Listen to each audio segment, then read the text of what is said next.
Hello everybody, hope you're all doing well. Here we have a 10 spell space swag, and the following 4 replays are all going to be 12 spell space swags. This is the strongest strat in the game. All you have to do is really just look at these replays. And the best thing about these attack strats is that you can identify bases in war, specifically where you can come in from behind fire spitters and you can just absolutely destroy them.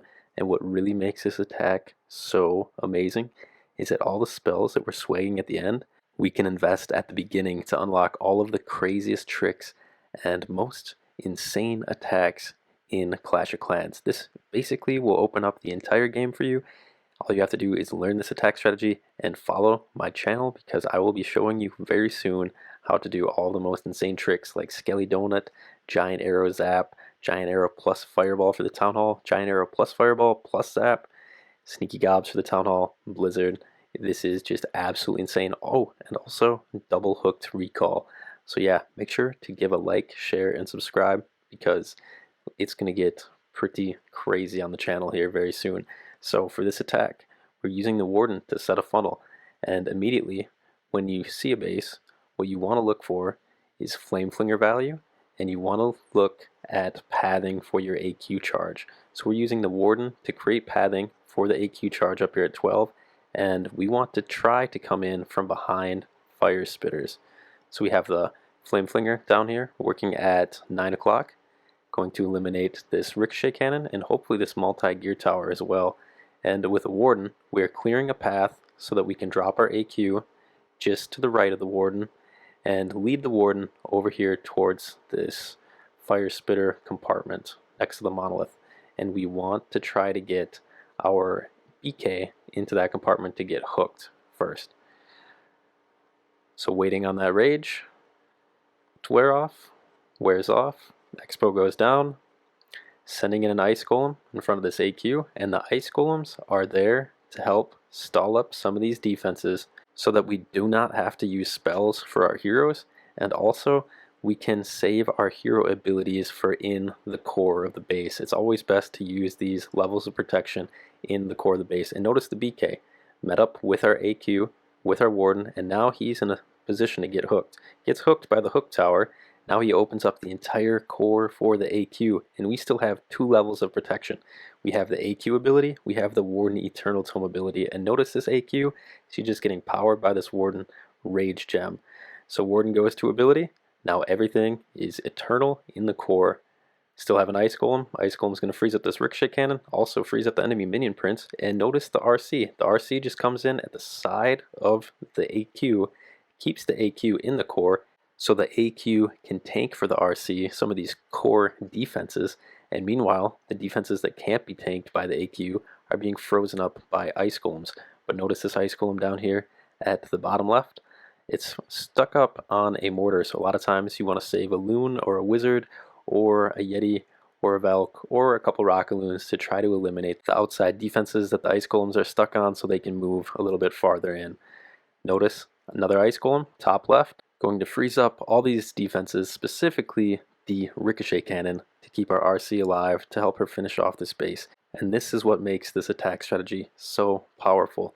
It is the best pairing of hero charges and equipment, being an AQ charge powered by the Warden Rage Gem with 2 levels of protection, AQ ability and Warden Eternal Tome ability, with the BK to meet up with them in the core, to use as EQ boots to open up the core for our AQ, and then we do a parallel Spirit Walk at the side of the AQ to keep the AQ in the core of the base, tanking for our RC, so our RC can eliminate some free buildings, and the buildings, the defenses that aren't distracted by the AQ underneath the Warden Rage Gem, we simply put some Ice Golems next to them for them to be frozen up to keep our RC and importantly our Spirit Fox alive, and we just absolutely crush bases. So on this one, using the Flame Flinger, immediately, as I said before, you want to search for a Flame Flinger value, and you want to figure out where you're going to enter in with your AQ and your BK. And I'm going straight at this Town Hall compartment. Got an Ice Golem. A lot of times I use 1 to 2, even 3 Ice Golems for my AQ and my Warden and BK. And the reason I use these Ice Golems at the beginning is it freezes up these defenses and it keeps it so that I can save my BK ability my AQ ability and my Warden ability for deeper into the base.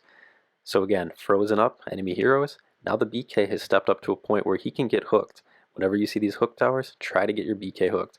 So the BK gets hooked, going to go to ability, EQ boots, opens up this entire core. And now we do our parallel spirit walk. So we're sending in this ice golem to freeze up this monolith, and we're being a little bit patient because we want our AQ to step in and start tanking some of these defenses for our RC. Now that the AQ has stepped up, we can drop in our RC. And notice with these event army camps, it's very easy to get some nice easy cleanup. So just use a wizard and a minion, and now we have some cookies, some of these ghosts coming in to help support the RC. And where the RC is most vulnerable are multi-archer towers and specifically ricochet cannons. Why are ricochet cannons one of the worst defenses for the RC to face? Because it skips from the RC to the Spirit Fox and kills the Spirit Fox almost immediately. And we want the Spirit Fox alive as long as possible.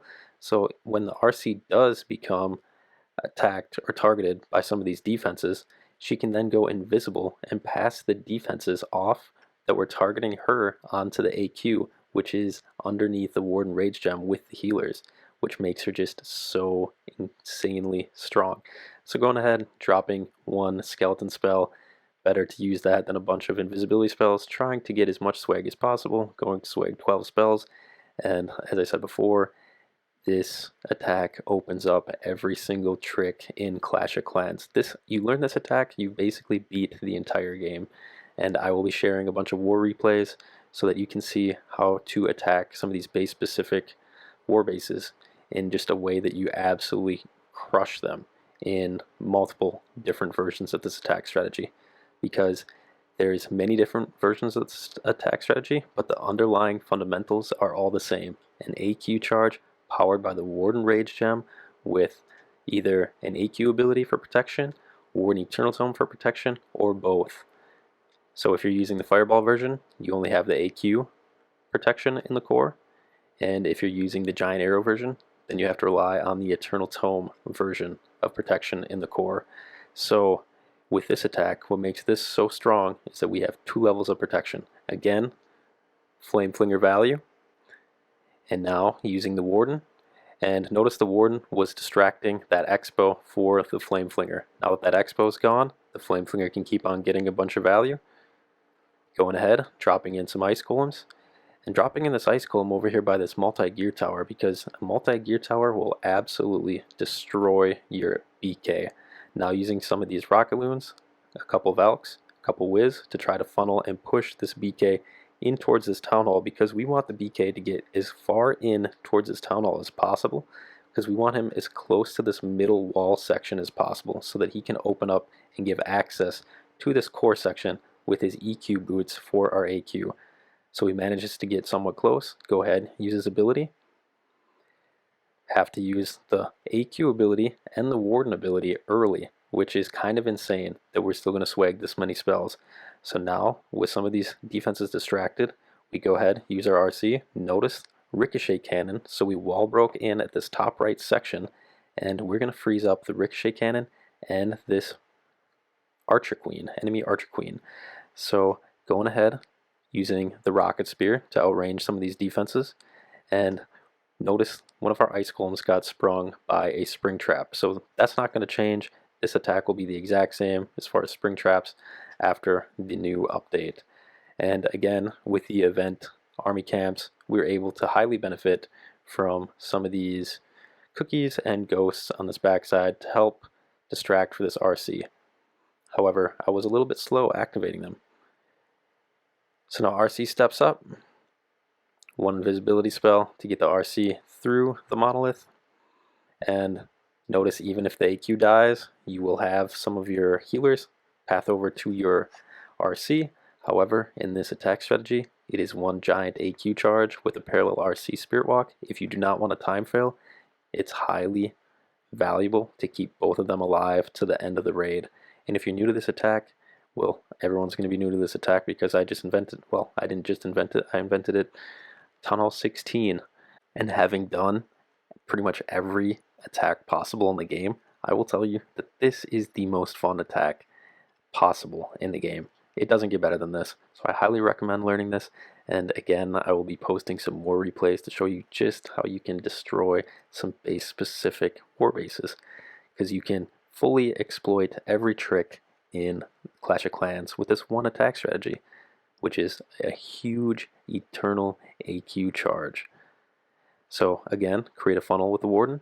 Now passing off the Warden, the healers, and the Rage Gem to our Archer Queen so she can do more damage, she can get more healing, meeting up the BK with them, using an Ice Golem to push into the core, sending in another Ice Golem, and I've been sending about 2 Ice Golems in with my initial hero dive. So now BK works his way up to the core, uses EQ boots, open up this entire core, and now just being patient, trying to see where the AQ is going, and the AQ is up here on the left. So we want to benefit from these defenses being distracted on the AQ for our RC. So we're sending our RC in close to our AQ. AQ goes to ability, and now we're watching our main AQ to see if our main AQ is about to die. If she's about to die, use the Eternal Tome, which she was. So use the Eternal Tome to keep our main AQ alive. As I said before, you want to keep your main AQ alive throughout the entire raid, and you want to keep your RC alive throughout the entire raid, because that's how you avoid time fails. If you're trying to swag a bunch of spells with this attack strategy, you will encounter a bunch of time fails. However, if you want to just focus on tripling, go ahead and invest your rages right away. Invest 1 rage on your Warden walk, and invest 2 on your Archer Queen charge, specifically when she goes to ability and she has 3 Archer Queens, 2 clones, 1 main Archer Queen. That's a great time for a rage, especially when they're under Eternal Tome. You can absolutely just eliminate the core of the base by doing that.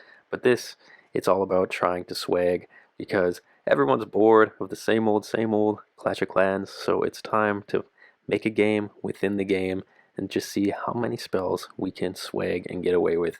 And there's no strat this strong that will allow you to do this kind of swag. It's not possible.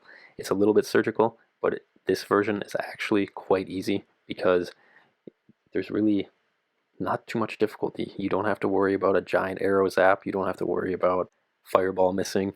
And what makes this strat, again, so strong is the 2 levels of protection, AQ ability and the Warden Eternal Tome ability. This is a giant AQ charge. We're setting up the AQ charge with the Warden, and that's the reason why no one does AQ charges at Tunnel 17, because the AQ, she does not jump over walls. She has a much shorter reach than the Warden. So a lot of times the buildings, specifically multi-infernos and multi-archer towers or air defenses, they're placed 5 tiles away from the walls, and the AQ can't reach them. So when she walks to the side, she drags her healers next to them, and that brings the healers within range of these defenses. Healers all get killed, and your raid ends. When's the last time you've seen an AQ charge? My guess, I've been watching enemy attacks for this entire Tunnel 17. I don't think I've seen 1 AQ charge. So here we go. And notice this attack is very messy right now, because I wanted the AQ and the BK and the Warden all to be together, but the AQ is off on her own with the healers. So now we have the BK, and he's somewhat tanking, and somehow this giant managed to go in with the BK. So now that we have the BK tanking up here and the Warden's up here, I'm going to go ahead, send in the RC to help benefit from this BK that was distracting. Need to eliminate this Ricochet Cannon being distracted by this Ice Golem. AQ is doing her own thing, and see these emergency rocket loons? That's the reason why there's 7 rocket loons. The rocket loons are here to either create a bunch of padding for your flame flinger, or emergency situations like this one, where we were able to direct target the town hall. A lot of times, how the AQ cannot reach behind the walls, you can direct target some of those buildings with the rocket loons as well. So now, somehow, this attack was just absolutely horrible, but we managed to get a heck of a lot of flame flinger value. So we're going to go ahead and swag 12 spells on this anyways. This attack is just absolutely insane, guys. I highly recommend you learn this, and subscribe, like, comment, share this with your friends, this channel, and get ready, because it doesn't get any better than this. Thank you guys for watching, and catch you next time. Bye.